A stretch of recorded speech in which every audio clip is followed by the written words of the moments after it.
Hey mamas, I'm currently struggling with what I'm gonna title this episode.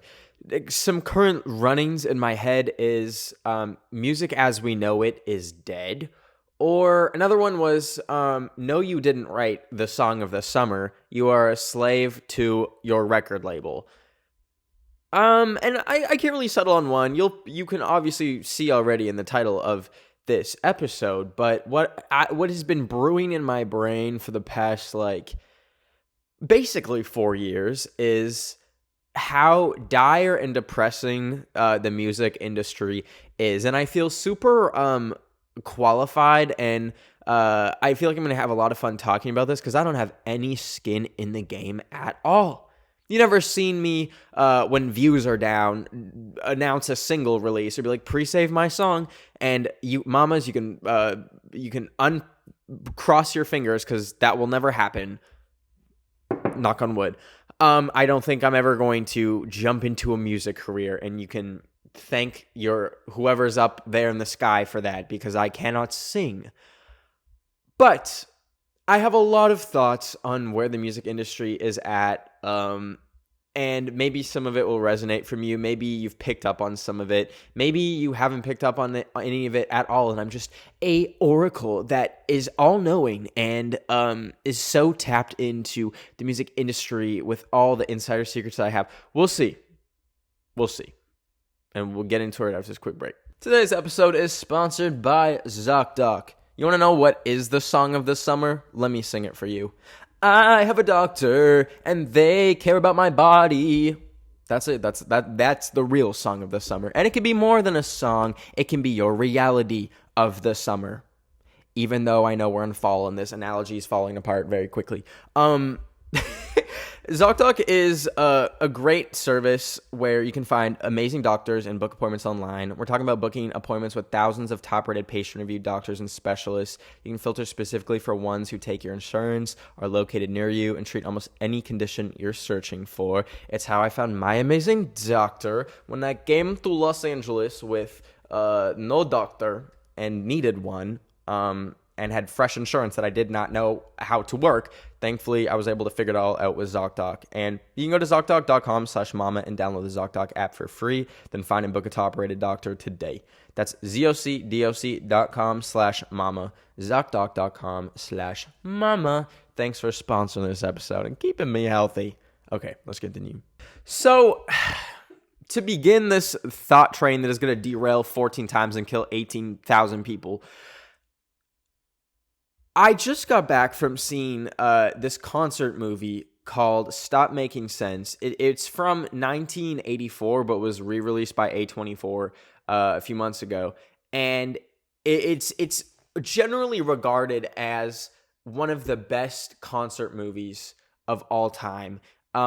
And I had heard Talking Heads songs before. I'm not going to sit here and be like, I'm the biggest Talking Heads fan ever. I don't listen to new music or popular. No, like I knew a few songs. I wasn't fully tapped in. But I saw this just because I like A24 movies in general and had nothing to fucking do this Sunday. So I went and saw it. And I was brought to tears. It was the most beautiful, experience that I'd ever seen. It was like music and performance in the most purest form.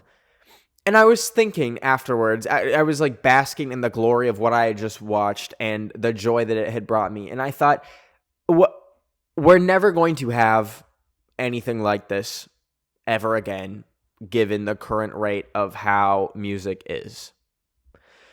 What I'm obviously going to get into is the TikTokification of the music industry, how there are entire people who, mind you, a lot of the time are very talented, could create very beautiful songs and do create beautiful songs that become slaves to the music industry and are cast away to a life of posting 4 TikToks a day, trying their best to scrape the bottom of the barrel of creative ideas to get people to stream their song so they can get a fraction of a penny in streaming royalties.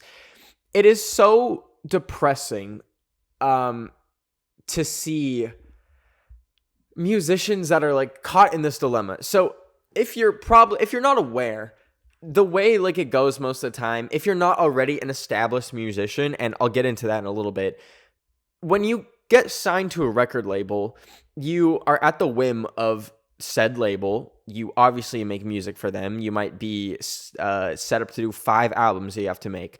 But it's not like you just get in the studio, you record your song, and then the label like does the rest. It like it gives you a billboard in the middle of Times Square. You get on the Today Show and you get to do all this stuff.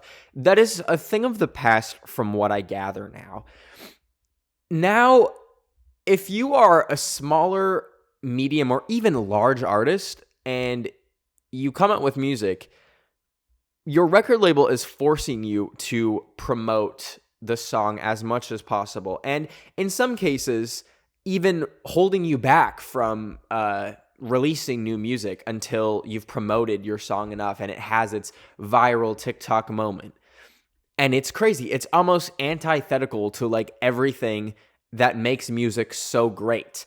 Some of the best songs and albums that and artists that I've been put onto are coming from such an organic place. And even some of the best, like, I hate to say it, TikTok trends and TikTok sounds that came out were not started by a record label forcing their signee to create 5 TikToks a day, being like, nope, guys, I'm serious. This is the song of the summer now. Like, that's not, it comes because it's a naturally good song, and quality just usually naturally rises to the top. And I know I'm looking at music historically with rose-colored lenses. I understand that, like, that wasn't always the case. Like, for example, whatever was in, like, the top 40 charts would have, like, a lot of payola. You could, like, have a rich uncle, or, like, an uncle that was, like, in the music business, and then, boom, little Nepo Babies, number 5 on the charts. I understand that was a huge hurdle and like speed bump to get past if you're just like some random nobody. And in some ways, TikTok has made that like a pathway for artists. Like, you can come from the middle of nowhere, you can be freaking Gale and sing A, B, C, D, F, U, and like, boom, you're opening for Taylor Swift. Like, that is a crazy thing, and that is definitely a positive and a benefit. But at what cost? Because from the very first TikTok song that I can think of, I want to say it was maybe this was actually pre-TikTok. Like, that Bozzy Mine song was like, I just think you're mine, and it was like one of the first songs to have a viral trend attached to it. It was more so on YouTube, I think. Like, people would make these edits where like there'd be a bunch of fucking emoji hearts. I'm like really trying to see like where the value was in that trend and like what made people keep doing it, but I genuinely can't figure it out. But ever since that happened, and then of course the arrival of TikTok, the first TikTok song I can think of is like BB No Money.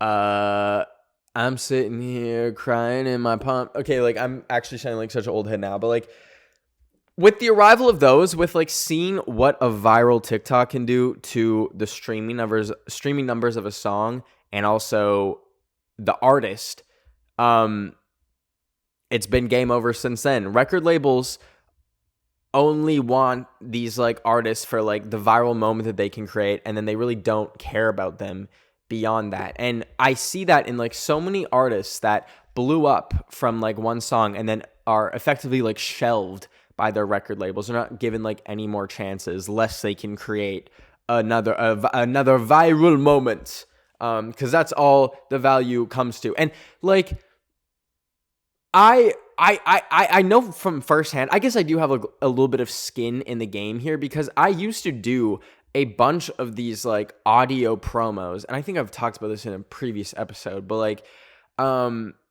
record labels very frequently reach out to TikTok creators with a song, and will say like, hey, we'll pay you XYZ to make a video to this. And the first one I did actually wasn't through a record label. It was from an artist directly. I don't want to like air him out.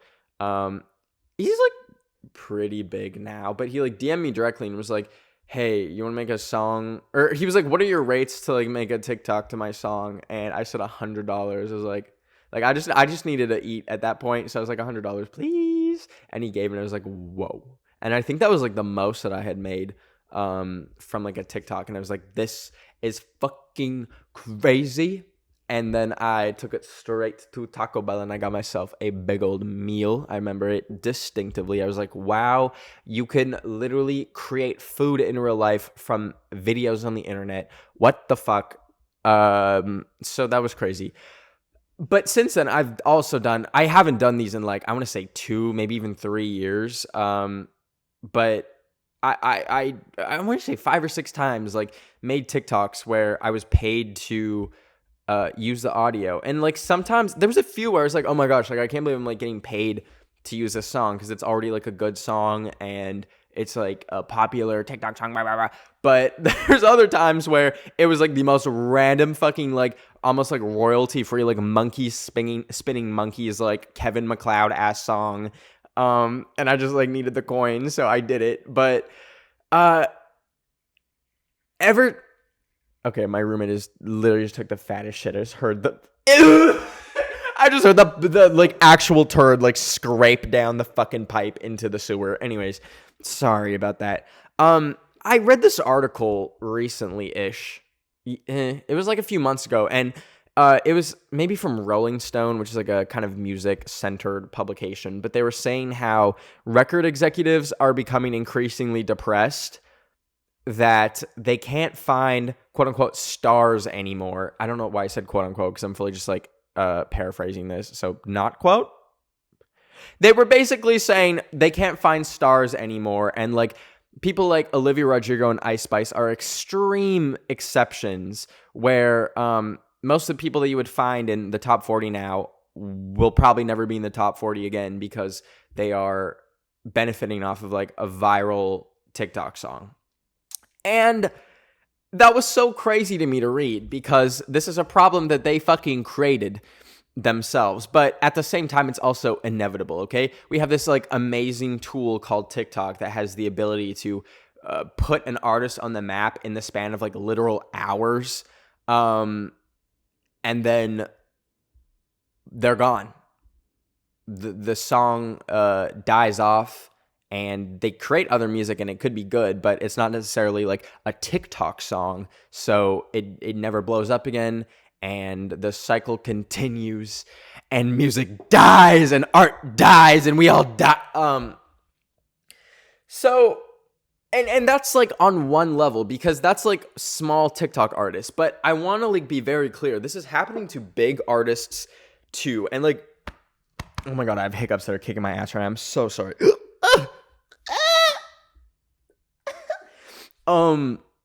There's big artists that are like being forced to make TikToks promoting their music too. Like for example, like Grimes, like when she was releasing an album, I want to say like a year ago, had to promote the fuck out of it on TikTok, and she was very transparent. She's like, my record label is like forcing me to promote my song, so here is like a TikTok. And it was kind of funny because I've never seen like when you see these TikToks of people promoting their music, a lot of the time, like to maybe like very naive eyes that aren't drama mama listeners, because we are fucking mega minds, you might think it's like like coming from a genuine place. Like, I actually think I wrote the song of the summer. It's me. I did it. And I'm gonna make 4 TikToks about it every day. You might look at that and think that's genuine, but it's hard. It's kind of like watching like a train wreck. Like, it's hard to see. And it's especially kind of hard to see when you fucking know it's not the song of the summer. Like, they play that shit and it's like, you and me under the sunset, and I kiss your head, and we're together, you and me. I eat your coochie. Sorry. Fucking getting so far away from that, whatever that was. I have a friend who, I'm not going to air them out, but they did the classic like influencer to musician pipeline. They released one song and it went kind of viral. There was a few like organic videos where the song kind of like blew up for a little bit. It wasn't for the best reasons, I'll say, but they literally could not put out another song for a whole year and a half. And they just put out a new song. And leading up to this like new song has been like weeks and weeks and weeks of promoting it and like doing these like little teasers and snippets and even relating back to the original viral moment of the first song to try and like have it feed into this new one and create something new. And even listening to it, like it was a good song, but now my ears are just so fucking tuned to waiting for that one moment that I know is like literally manufactured to be a TikTok audio. And it's so annoying. And I'll get into that right after this next break. Were you in the booth creating the most viral hit ever when your microphone exploded because your song went so viral, but you got a 3rd-degree burn on your arm and you don't know where to go find a doctor that will help you with that? No? Well, for any condition that you might have or be afflicted with, it's important to have a good doctor that will care about you and is not some rando. And thankfully, you don't need to find a rando if you have ZocDoc. Okay, ZocDoc is a free app where you can find and book amazing doctors. Once you find the doc you want, you can book them immediately with just a few taps. No more waiting awkwardly on hold with a receptionist listening to smooth jazz music, which might be really good, but that's not why you called in the first place. You could just go listen online if you wanted smooth jazz. And all these doctors have real, verified reviews from actual real patients, not bots, including me, the beautiful little review that I left from my doctor because he is a sweetie, a true sweetie from heaven above. You can go to ZocDoc.com/mama and download the ZocDoc app for free. Then find and book a top-rated doctor today. That's ZocDoc.com/mama, ZocDoc.com/mama. Let's stay healthy. Let's make sure that nothing bad happens to us, okay? Let's get a doctor. Thanks for sponsoring this episode. Let's continue. So, like, obviously, like, self-promotion, you might be able to notice, like, ticks me off a little bit. And I think I'm projecting a little bit because I'm someone that used to self-promote like fucking crazy with my YouTube channel. I used to... Yeah, I'm going to fucking read myself, okay? At VidCon, before, when I had like 500 subscribers, I printed off business cards and was dropping business cards off at like every single table and every single chair saying like, subscribe to my YouTube channel. Oh fuck, this is so embarrassing. I used to spend 3 hours usually, on a weekend, 3 hours, on like a school night, like maybe like an hour, on Omegle every single night, just like matching with random strangers and asking them to subscribe to my YouTube channel. And I think I did this for like a year at least. And I think I gained like a good 1,500 subscribers doing this. And I want you to heed my fucking words. Do not do this because I was like literally holding people at fucking gunpoint. I'd be like, hi, subscribe, please. And like, I would like, it's so weird, like looking back at it now, like I just wanted like the number to go up, I guess. Like it was even beyond, because I wasn't making good content. Like there wasn't anything to really subscribe for, which led to like a bunch of empty subscribers. Like I'd post videos and they wouldn't watch it because they'd probably see it on their fucking recommended and be like, oh, that's a random dude that like harassed me on Omegle and made me subscribe to him. And I will say, like, 1 out of 10 people would subscribe. So like I'd match with 10 people and 1 would like actually subscribe. So like there was something wrong with me, like genuinely. And I think that's why, like, I think like this whole kind of like self-promotion issue on TikTok, I definitely am projecting a little bit of that onto it because I know that level of desperation. And I've seen it in myself before, and I see other people kind of do this, and I get the same feelings, if that makes any sense. And I don't know what that says about me, but fuck it. Like, so I don't know why I'm like smacking my lips. Sorry, I put on like this delicious fucking mint lip balm, and I'm like, mwah, and I just can't get enough of it. Anyways, another artist that's like pretty big that is kind of like a weird conundrum to me is Troye Sivan, because Troye Sivan, minus his song Rush, which I cannot fucking stand, it makes me want to pour actual acid into my ears, creates these amazing visuals and pretty good music. I think his like new song, Get Me Started, like a lot of people shit on the sample, the like, But I thought it was fucking genius, and I thought it was good. But it's kind of been soured in a way in my mind, because I didn't realize this because I don't get fucking Troye Sivan TikToks, but some people that I know were like telling me how Troye Sivan like is constantly just fucking promoting his song like left, right, and center, like a TikTok every day, being like, that moment from my music video when I'm like fully making this up, but like it's along these lines, like that moment from my music video where I flashed to my bum, stuff like that. And it's weird because it's like, it's so inorganic. And listen, I come from a weird place here because I love spewing misinformation on TikTok, and I love blurring the lines of like what's real and what's not through the lens of satire.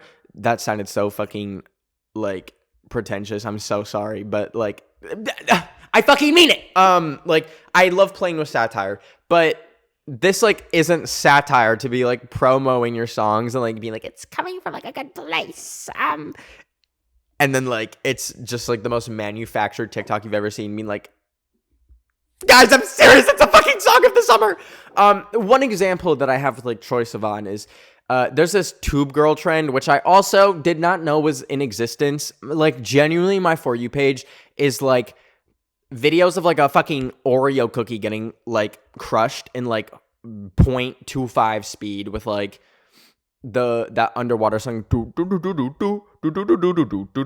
like it's incoherent. It's like shit that like people who got lobotomies would like find funny. So like I'm not tapped into a lot of like TikTok trends, but like there's this tube girl, and it's this girl who takes the subway in London, and lets her hair flow in the wind.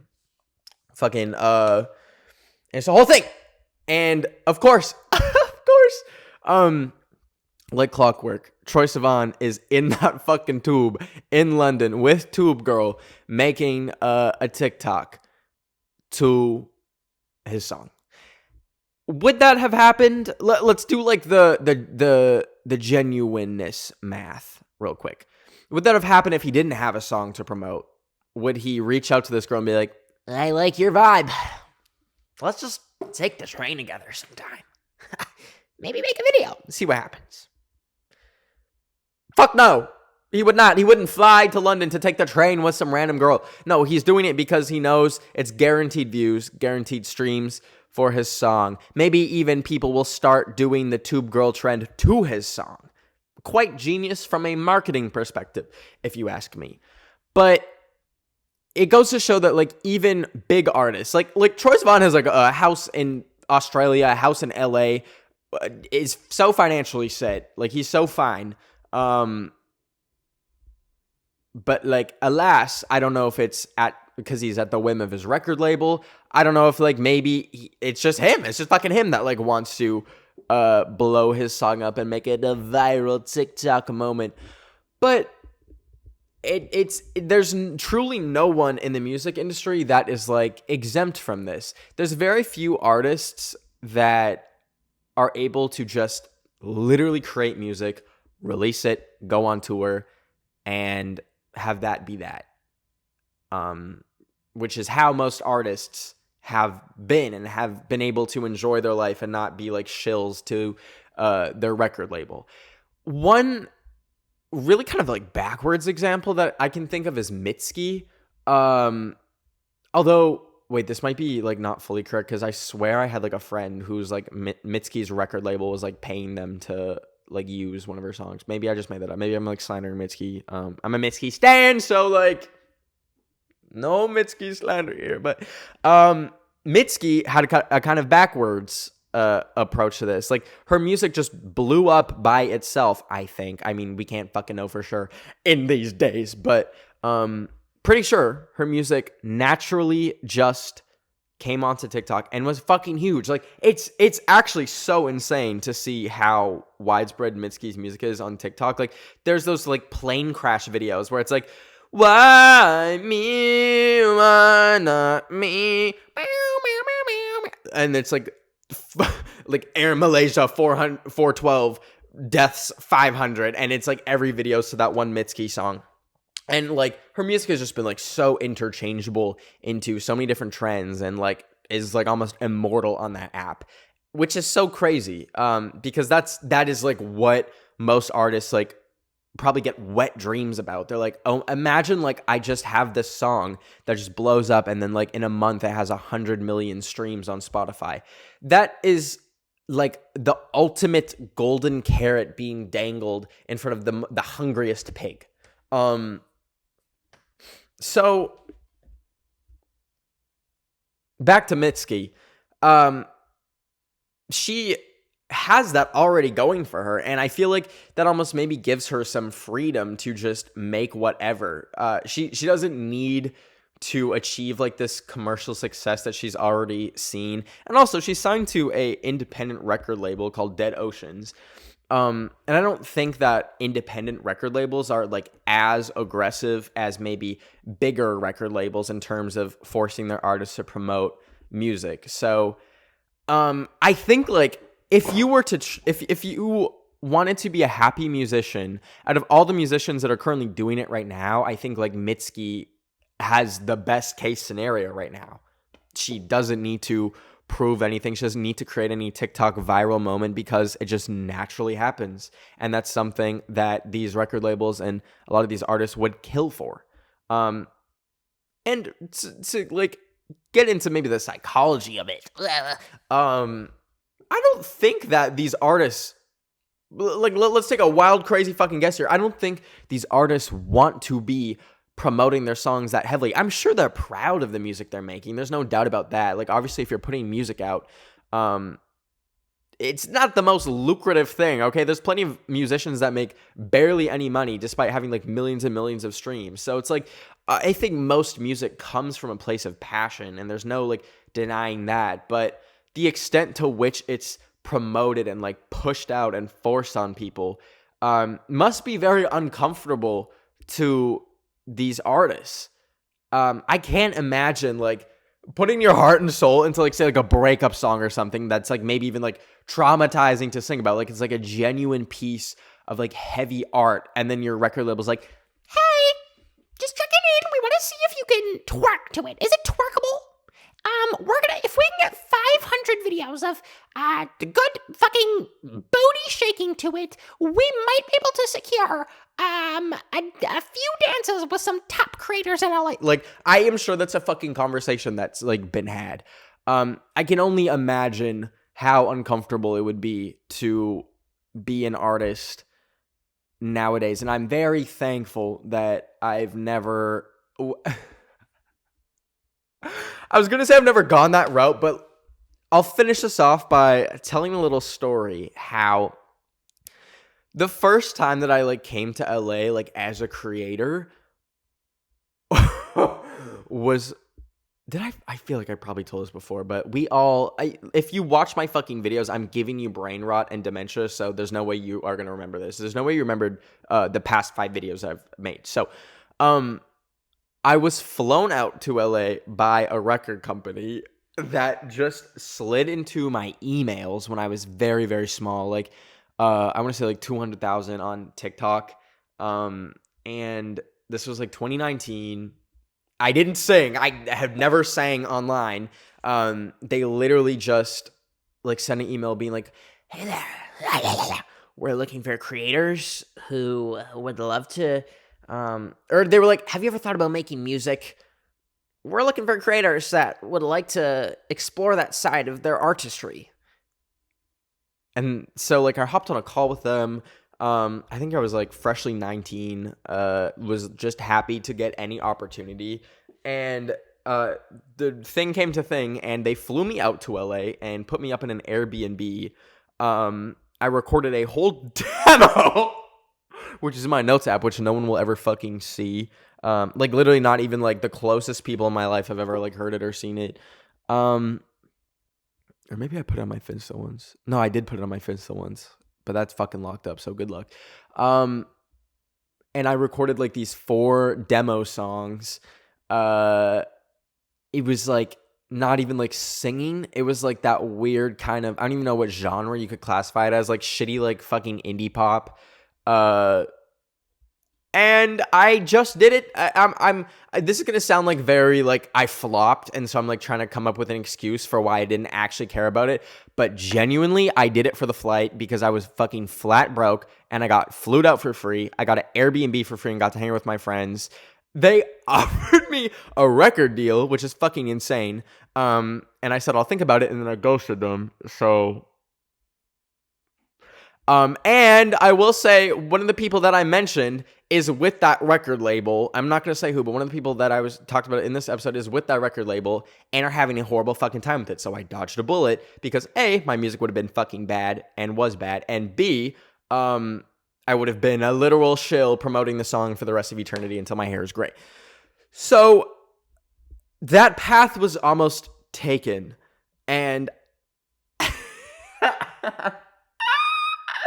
it really is fucking crazy that I'm like just so glad that I like never went down that route.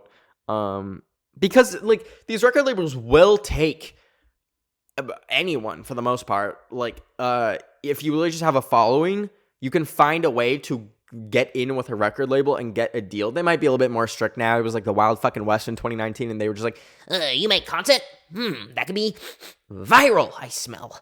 Let's give you a record deal. But it was very enticing. I felt fucking stupid for turning it down. They were like, basically like saying like we can like give you a house to like live and record in. You sponsor your visa. You'll move to LA. All this shit. It was like I had just like quit Bubba Gump like months before, so it was very insane. But I ended up turning it down because I can't fucking make music and I wasn't passionate about it. So, that happened. But that's my 2 cents on the record industry.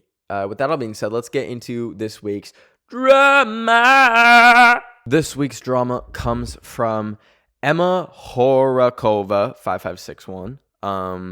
Thank you for submitting your drama. If you want me to give my 2 cents on your drama, tap in.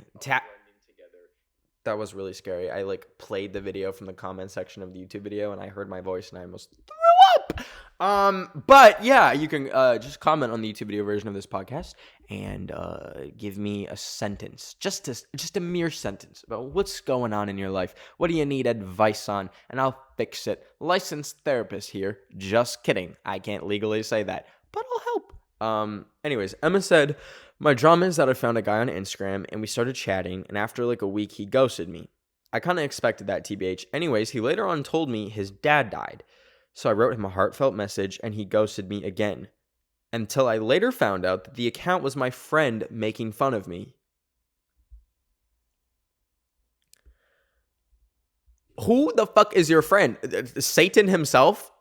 That's insane. I'm so sorry that you know this succubus of a human. The fucking lore? Like, hello? The useless lore of building that up saying said person's dad died? What the fuck?